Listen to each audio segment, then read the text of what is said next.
Number 7. Brian Nichols. In March of 2005, Brian Nichols was scheduled to stand trial at the Fulton County Courthouse in Atlanta, Georgia. The 33-year-old had been arrested and charged in connection to the kidnapping and assault of his former girlfriend.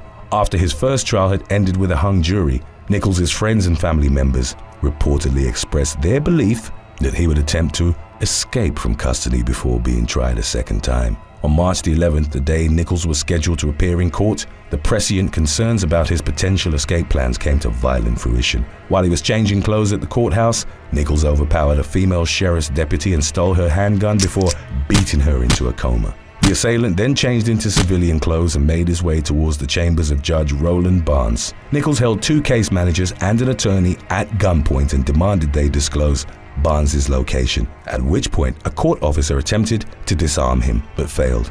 The gunman forced the officer to place handcuffs on his other 3 hostages before he continued into the courtroom. Nichols then fatally shot Judge Barnes and a court reporter. In his ensuing escape from the courthouse, Nichols killed a sheriff's deputy and carjacked several vehicles before eventually getting away. The authorities subsequently launched a massive manhunt throughout the Atlanta metropolitan area, offering $65,000 to anyone with information that would lead to Nichols' arrest. Later in the day of Nichols' rampage, an ICE agent was fatally shot inside his home, and several of his belongings, including his firearm and pickup truck, were stolen. Investigators later determined that the murder and robbery of the federal agent were a continuation of Nichols' post-escape crime spree. The following day, a young woman contacted 911 to report that the fugitive was in her apartment, where he'd held her hostage for 7 hours before ultimately agreeing to surrender to the police.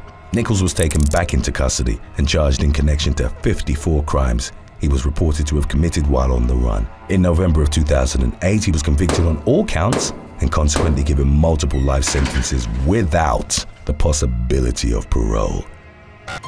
Number 6. Eric McCulllough and Antoine Lee.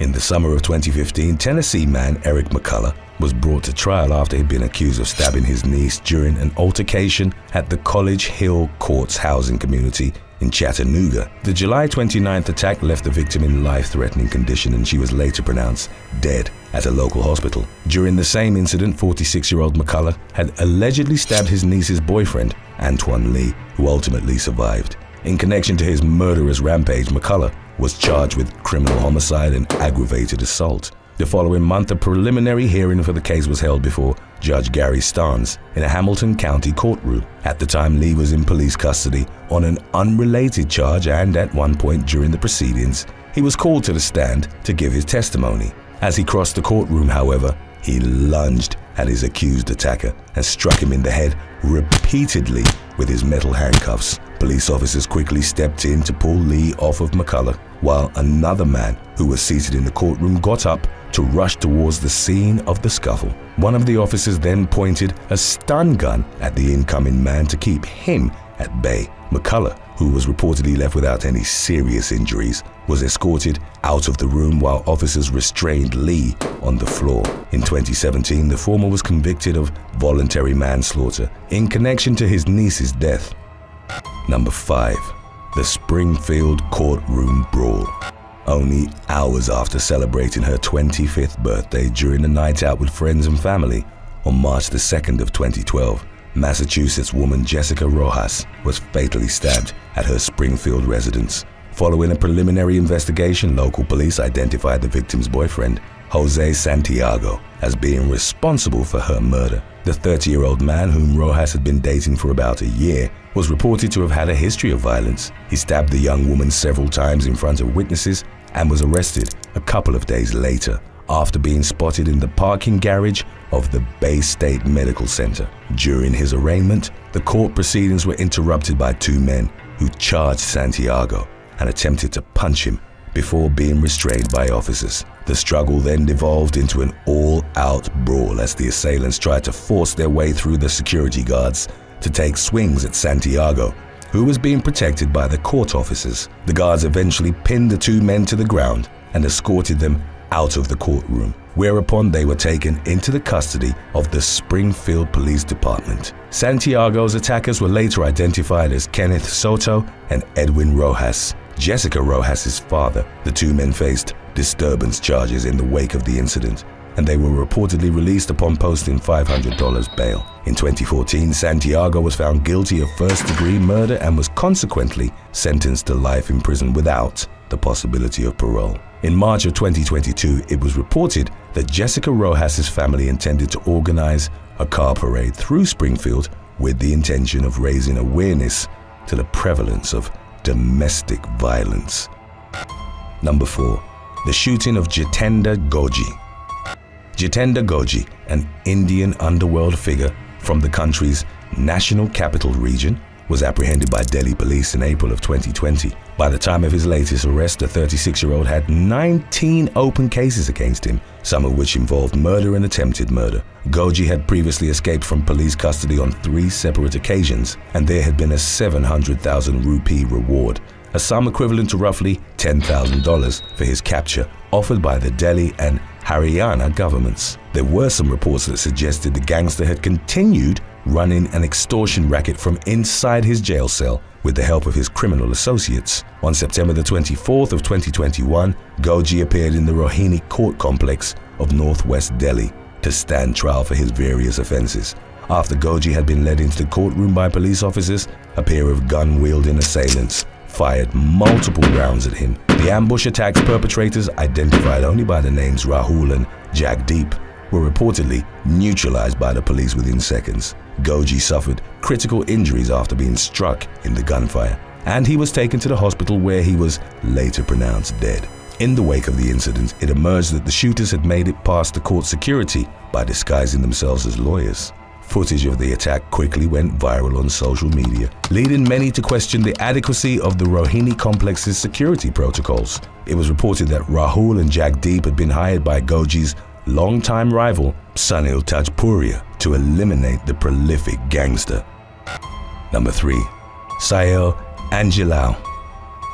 In April of 2014, Sel Angelo, who also went by the street name C-Down, was the first defendant to stand trial in Utah's newly constructed federal courthouse in downtown Salt Lake City. The 25-year-old was a reported member of the Tongan Crips, a street gang prevalent throughout much of the western United States. Angelo had previously been one of 17 gang members named as part of a 2010 indictment on charges of assault, conspiracy, robbery, and weapons-related offenses. Prior to Angelo's 2014 appearance in court, Judge Tina Campbell had ordered that he be left unshackled during the hearing. Although some regarded the judge's decision as misguided, the defendant was nevertheless allowed into the courtroom unrestrained. As soon as the first witness, Viola Tanaifa, was called to the stand, Angelo stood up, grabbed a pen and pencil from his defense lawyer, and charged the bench. The enraged gangster climbed over the witness stand and attempted to attack Tanaifa with the writing utensils. A U.S. Marshal at the scene swiftly pivoted from behind the bench and shot Angelo several times. The maneuver performed by the law enforcement officer had successfully kept the courtroom's attendees out of the line of fire. Video of the incident, which resulted in Angelo's death, was released in 2018 and gained millions of views on social media. Following an official investigation, the U.S. Department of Justice announced that the marshal who'd fatally shot Angelo was justified in his actions and no charges were filed against the federal agent. Today's topic was requested by Ted Bundy, Terrence Weichel, and Aaliyah Brewster. If you have any other topics you'd like to learn about, subscribe and let us know in the comments section below. Number 2. Faisal Khan. Ahmadi Muslim Tariq Naseem was arrested in Pakistan in 2018 on blasphemy charges that were connected to his alleged claims of being a prophet of Islam. As was underlined by several subsequent reports, the topic of blasphemy has been known to generate controversy in Pakistan, where people convicted of the charge can be sentenced to life imprisonment or, in some cases, even put to death. While in the custody of Pakistani officials, Naseem, an American citizen from Illinois, was provided consular assistance by the U.S. government. Federal agents reportedly coordinated with the government in Pakistan in an attempt to prevent Naseem from becoming the target of violent attacks by those who would seek retaliation against him for his alleged claims. On July the 29th of 2020, Naseem was taken to a courtroom in Peshawar to stand trial. During the course of the hearing, a young Pakistani Muslim, later identified as Faisal Khan, walked into the courtroom and shot Naseem a total of 6 times. The victim succumbed to his gunshot wounds before he could be taken to a hospital.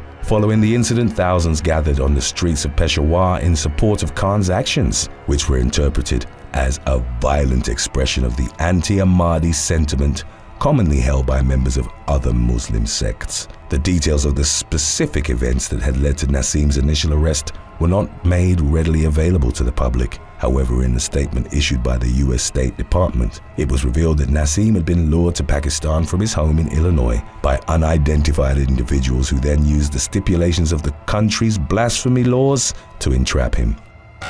Number 1. Luis Bracamontes. On October the 24th of 2014, Luis Bracamontes fatally shot a police officer in the Arden Arcade neighborhood of Sacramento, California. The 44-year-old, an illegal immigrant who'd previously been deported twice, then continued his violent crime spree by carjacking multiple vehicles, seriously wounding a civilian motorist in the process. When the police later tracked Bracamontes down near the city of Auburn, the suspect opened fire on the pursuing officers, killing a second sheriff's deputy and critically injuring his partner. Following an extensive manhunt through the surrounding area, Bracamontes was taken into custody and charged with several offenses that included murder, attempted murder, and carjacking. The court proceedings associated with the case unfolded over a period of roughly 4 years. One of the factors that had contributed to the trial's prolongation consisted of Bracamontes' repeated outbursts in the courtroom, many of which involved him declaring that he intended to commit further acts of violence against police officers. The defendant needed to be removed from the courtroom on a number of occasions during the lengthy trial, including an instance in which he directed a threatening and profane verbal tirade towards relatives of the slain officers. The legal process reached a decisive point on March the 27th of 2018 when, after 4 hours of deliberation,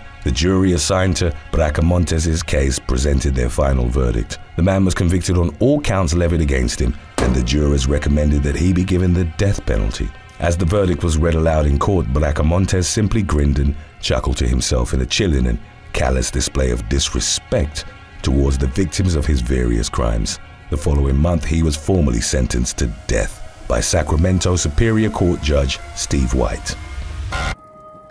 Thanks for watching. Would you rather have jury duty be your full-time job or have to sit in maddening traffic no matter where you drive? Let us know in the comments section below.